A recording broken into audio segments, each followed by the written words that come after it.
నా పేరు కారుకూరి శ్రీనివాస్. నేను నిన్న సాయంత్రం 6:30-7 గంటల ప్రాంతంలో షాపు క్లోజ్ చేసిపోయాను.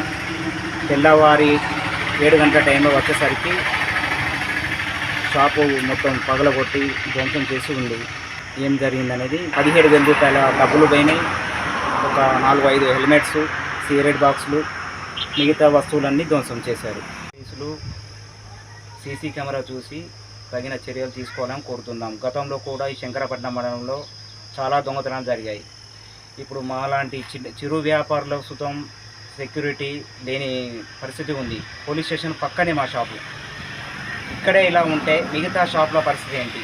ఇప్పటికైనా అధికారులు స్పందించి మా చిరు వ్యాపారుల బాధలు అర్థం చేసుకోగలరు.